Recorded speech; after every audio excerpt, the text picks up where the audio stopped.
அன்பான நண்பர்களே, வழக்கு நிதி கோரி உங்களிடம் ஒரு அன்பான வேண்டுகோள் வைக்கிறோம். திருப்பரங்குன்றம் பிரச்சனை இன்று இந்திய அளவிலான பிரச்சனையாக மாற்றப்பட்டிருக்கிறது. பல ஆண்டுகளாக சங் பரிவார அமைப்பை சேர்ந்தவர்கள் தமிழ்நாட்டில் கால் ஊண்டுவதற்கு கடுமையாக முயற்சி செய்து அவர்களின் திட்டம் நிறைவேறாததால் திருப்பரங்குன்றம் மலையில் உள்ள சிக்கந்தர் தர்காவை இடிப்பது என்ற சதி திட்டத்தில் பாபர் மசூதியைப் போல தமிழ்நாட்டின் ஒரு மாடலாக சங் பரிவார அமைப்புகள் கையில் எடுத்துக்கும் பிரச்சனை தான் திருப்பரங்குன்றம். கடந்த ஓராண்டாக இந்த சதி பல்வேறு கட்டங்களில் அரங்கேறி வருகிறது. இந்த சதிக்கு நீதித்துறையை பயன்படுத்தி இப்போது அவர்கள் முன்னேறி வருகிறார்கள். கடந்த ஓராண்டாகவே இதற்கு எதிராக மதுரையில் உள்ள அமைப்புகள் களத்தில் நின்று தீவிரமாக பணியாற்றி வருகிறோம்.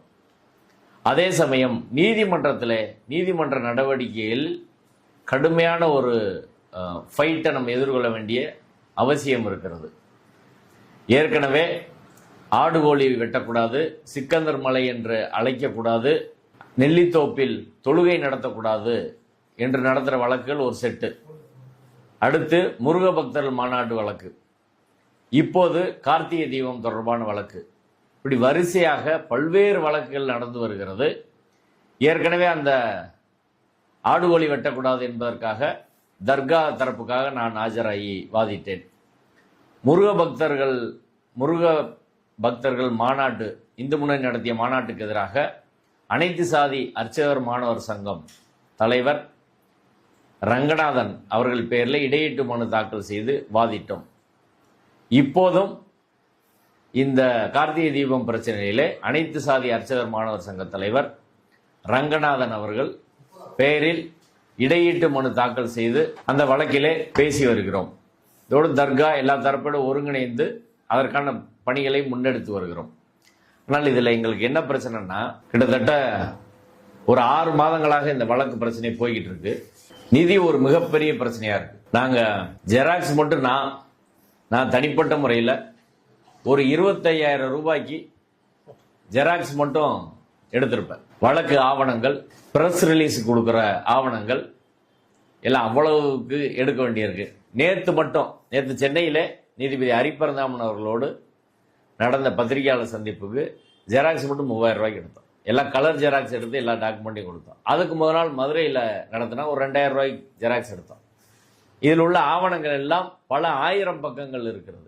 பிஹெச்டி தீசிஸ்லேருந்து ஜட்ஜ்மெண்ட்லேருந்து எல்லாவற்றுக்கும் ஏராளமான தொகை கையிலிருந்து செலவிட வேண்டிய ஒரு அவசியம் இந்த வழக்கில் இருக்குது. நேற்று 2 நாள் செலவு மட்டும் கிட்டத்தட்ட ஒரு 15,000 ரூபா செலவு. நேற்று சென்னையில் மட்டும் 15,000 ரூபா செலவாயிருக்குது.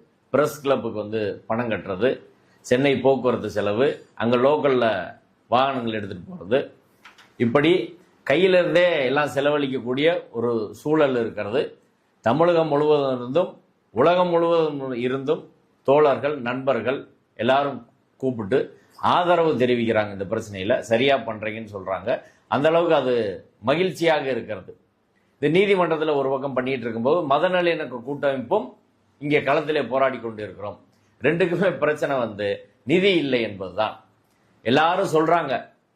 ஆனால் இதுவரை அந்த ஆடுகோழி வெட்டும் வழக்கு, சிக்கந்தர் தர்கா வழக்கு, தொழுகக்கூடாது போட்ட வழக்கு, முருகன் மாநாட்டு வழக்கு, இந்த கார்த்திகை தீப வழக்கு, எல்லா வழக்குக்கும் இதுவரை யாரும் நன்கொடையாக ஒரு 100 ரூபா கூட யாரும் தரவில்லை என்பதுதான் வருத்தத்துக்குரிய விஷயம். அதனால ஆதரவு என்பது, இப்ப நம்ம எவ்வளவு பெரிய எதிரியை எதிர்கொள்றோம்.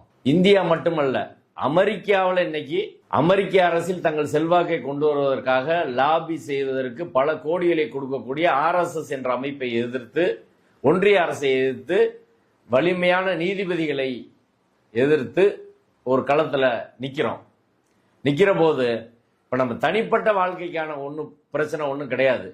வழக்கறிஞராக சம்பாதிக்கிறேன், அதெல்லாம் பிரச்சனை கிடையாது. ஆனால் அதை தாண்டி பொது பிரச்சனைக்கு வர்ற போது ஒரு அளவுக்கு மேலே கையில இருந்து காசு செலவழிக்க முடியலை. இந்த பிரச்சனை துவங்கலேருந்து கிட்டத்தட்ட ஒரு 1.5 லட்ச ரூபா நான் கையில இருந்தே சென்னைக்கு போயிட்டு வர்றதுலேருந்து வழக்கு எல்லாத்துக்கும் திடீர்னு ஃப்ளைட்டில் தான் போக வேண்டியிருக்கு.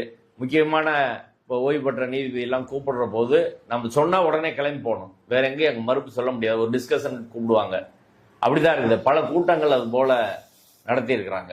எல்லா கூட்டத்துக்கும் நம்ம கையிலேருந்து செலவழிச்சு தான் போகிற நிலைமை இருக்கிறது. எனவே நண்பர்கள், வாய்ப்புள்ளவர்கள் இந்த வழக்கு நிதியாக நான் சொல்லும் வங்கி முகவரி, ஜிபே எண்ணிற்கு வழக்கு நிதி அளித்து உதவினால் இதில் கொஞ்சம் பயணிப்பதற்கு, தொடர்ந்து போராடுவதற்கு ஒரு சிறிய உதவியாக இருக்கும். அந்த செய்தி, முகவரி, வங்கி கணக்கு எண், ஜிபே நம்பர் எல்லாம் டிஸ்பிளேலே வரும். அதையும் நீங்கள் பார்த்துக்கலாம். அதுக்கப்புறம் கமெண்ட்லேயும் நாங்கள் அதை போடுறோம். தேவைப்பட்டால் சம்மந்தப்பட்ட நம்பருக்கு ஃபோன் பண்ணி வெரிஃபை பண்ணிட்டு கூட நீங்கள் போடலாம். நன்றி.